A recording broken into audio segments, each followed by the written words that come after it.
সুপ্রভাত বন্ধুরা। আজ আমি তোমাদের ছোট্ট ভিডিওর মধ্যে কিছু ইম্পর্টেন্ট কথা শেয়ার করব। ধৈর্য দিয়ে কথাগুলো শোনো।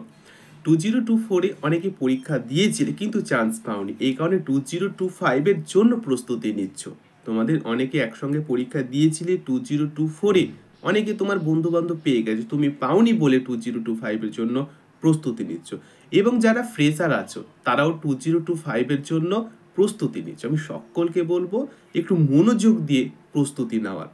কারণ দেখো, তুমি যদি পরীক্ষার ক্ষেত্রে 80 নাম্বার পেতে পারো, 70 নাম্বার মানে 70+ যদি তুমি স্কোর করতে পারো, তাহলে ধরে নাও যে তোমার কিন্তু রাউন্ডে চান্স রয়েছে, অর্থাৎ সরকারি কলেজ তুমি কিন্তু পেয়ে যাচ্ছ। ব্যাস, এর জন্য আর তোমাকে প্রস্তুতি ভালো নিতে হবে। তার পাশাপাশি আমি বলে রাখি যে 2025-এ কিন্তু হিউজ ভ্যাকান্ট রিলিজ হবে। কেন?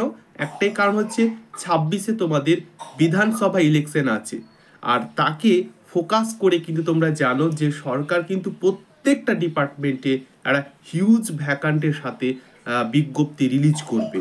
এটা তোমরা একদম ধরে নিতে পারো। তাহলে আমি বলছি যে মোটামুটি 2024-এ যারা ওই 7,000 8,000-এর কাছাকাছি র্যাঙ্ক করেছিলে তারা কিন্তু অনেকে পেয়ে গেছে, 6,000 ধরে নাও। তো আমি তোমাদেরকে বলবো 10,000-এর নিচে যদি তোমাদের র্যাঙ্ক থাকে তাহলে কিন্তু 2025-এ সরকারি কলেজ অবশ্যই তোমাদের হাতের মতো।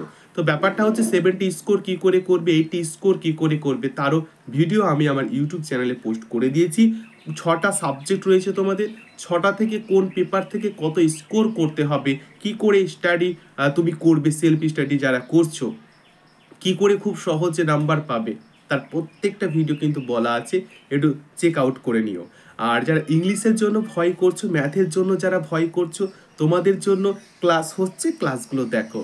ইংলিশের ক্ষেত্রে 15 মার্ক থাকে, 10+ অবশ্যই স্কোর করতে পারবে। ঠিক আছে, ম্যাথে 10টার মধ্যে 10টা প্রশ্নের উত্তর করতে পারবে। খুব সহজ সরল ভাষায় আমি তোমাদেরকে প্রত্যেকটা ক্লাসে শিখিয়ে দিই। আমি আশা করব 2026-এ হিউজ ভ্যাকান্ট রিলিজ হবে। ঠিক আছে, এটা তোমার অবশ্যই একটা খুশির ব্যাপার। অবশ্যই এখন থেকে ভালো করে চেষ্টা করো, এই ফেব্রুয়ারি মাসে তোমাদের ফর্ম রিলিজ হবে। ভালো থেকো, প্রস্তুতি হার নাও। Take care, all the best, জয় হিন্দ।